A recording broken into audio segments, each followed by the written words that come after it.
¿Cómo Rosario? estamos? Bien. Vamos a quitar. ¿Qué tal?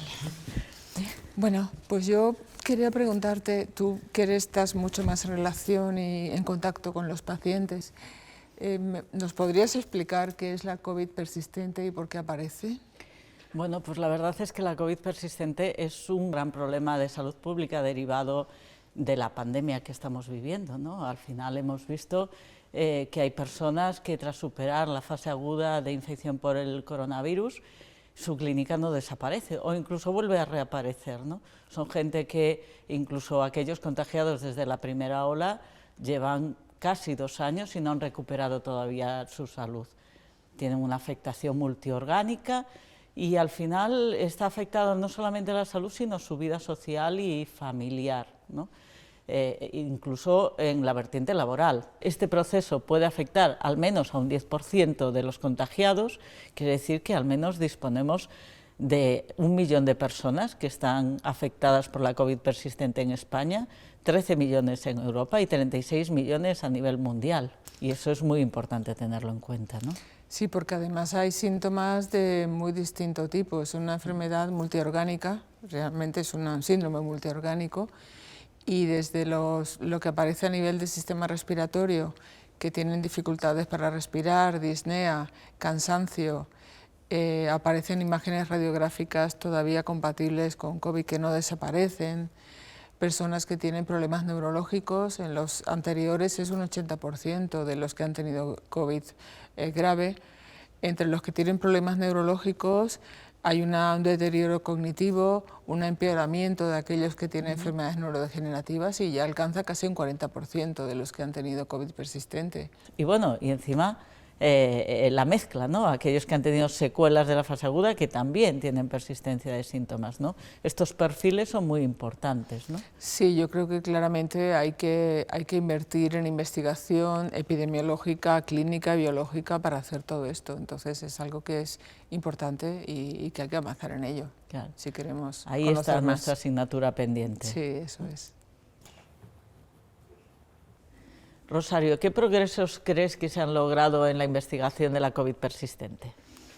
Pues Pilar, yo creo que una de las cosas más interesantes es que se ha podido definir, gracias a un estudio liderado por Joan Soriano, que ha aparecido publicado en diciembre, liderado por la OMS.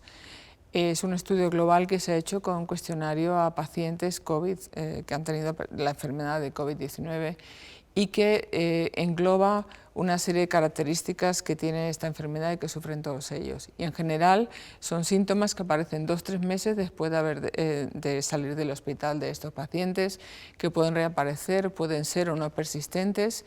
Y en general esto es un buen punto de partida, porque por lo menos tenemos una definición a nivel mundial consensuada de Claro. lo que es la enfermedad. Esto es muy importante porque al final no podemos realizar otras investigaciones si no consensuamos entre todos Claro. De qué estamos hablando, y es importante que estos expertos se hayan puesto de acuerdo, ¿no? A partir de ahí podremos intentar estimar cuál es la prevalencia, ver la caracterización de cada uno de los distintos perfiles que pueda haber, intentar identificar qué factores pueden predecir el desarrollo de la COVID persistente, ¿no? Porque sería muy interesante saber cuando alguien se contagia de la COVID aguda, qué probabilidad puede tener de desarrollar la COVID persistente, tanto factores clínicos como genéticos, como de exoma, queda mucho por saber, ¿no?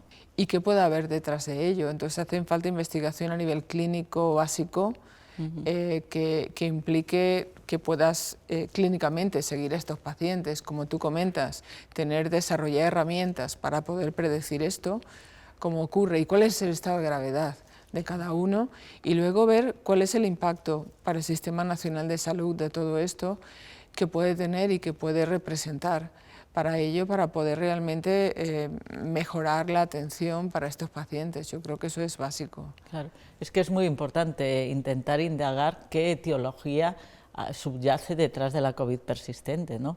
Porque hoy en día hay múltiples, pero se pueden agrupar en 3 grandes líneas, ¿no? Una primera, donde podemos hablar de la persistencia del virus en nuestro organismo, bien de forma entera o fraccionada. Otra que se deba a una alteración de la inmunidad, bien por exceso, Claro. bien por defecto, o incluso porque surjan autoanticuerpos, como en otras enfermedades que nos motivan el desarrollo de la afección, ¿no? E incluso pues que todas ellas puedan convivir en un mismo paciente en distinta proporción y en función de eso que tengamos distintos perfiles, ¿no?, de afectación.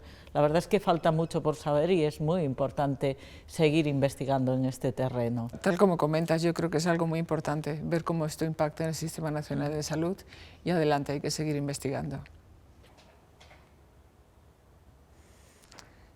Pilar, ¿cómo crees que se pueden paliar los efectos de la COVID persistente? Pues la verdad es que es un tema complejo porque a día de hoy no tenemos tratamiento específico para curar o cronificar la enfermedad, pero sí que tenemos muchas cosas que podemos hacer, ¿no? Tratamientos que nos ayudan más allá de la rehabilitación física, que también puede ser necesario porque tienen un estado de salud a veces deteriorado. Tendremos que recurrir a nuevos formatos como la rehabilitación cognitiva, como la terapia ocupacional, Claro. como la salud mental, ¿no? Al final todo esto es muy importante para que puedan seguir su día a día, porque esto sin duda tiene un impacto en la sociedad y en el mundo sanitario muy importante, ¿no? Y esto realmente es un reto, tal como dices tú, desde el punto de vista del Sistema Nacional de Salud, como para otros agentes implicados en la seguridad social, las empresas, las bajas que hay que tienen estos enfermos porque lo necesitan. Y hay que incrementar, por ejemplo, estimular otras actividades como el teletrabajo. Yo creo que esto puede ayudar mucho en avanzar en este sentido. Sí, sin duda, la verdad es que esto no cabe enfrentarse a ello de otra manera que no sea a través de un equipo multidisciplinar, ¿no?, donde profesionales sanitarios y no sanitarios que estamos implicados en la atención a estos enfermos colaboremos juntos y abordemos este problema en su integralidad, ¿no?, más allá de la suma de sus síntomas.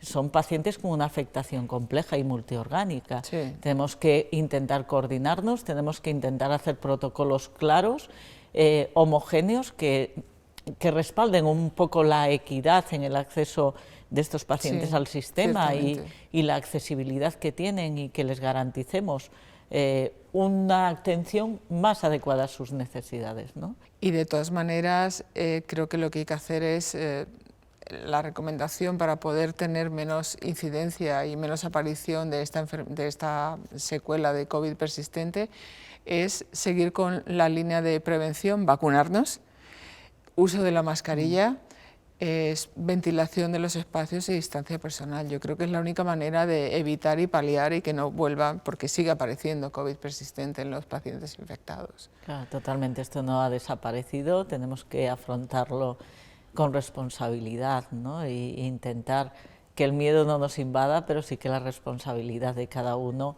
haga que estemos todos más protegidos, ¿no? Bueno, pues ha sido un placer hablar contigo, Pilar, intercambiar impresiones y seguiremos adelante. Igualmente, Los dos campos. a tu disposición.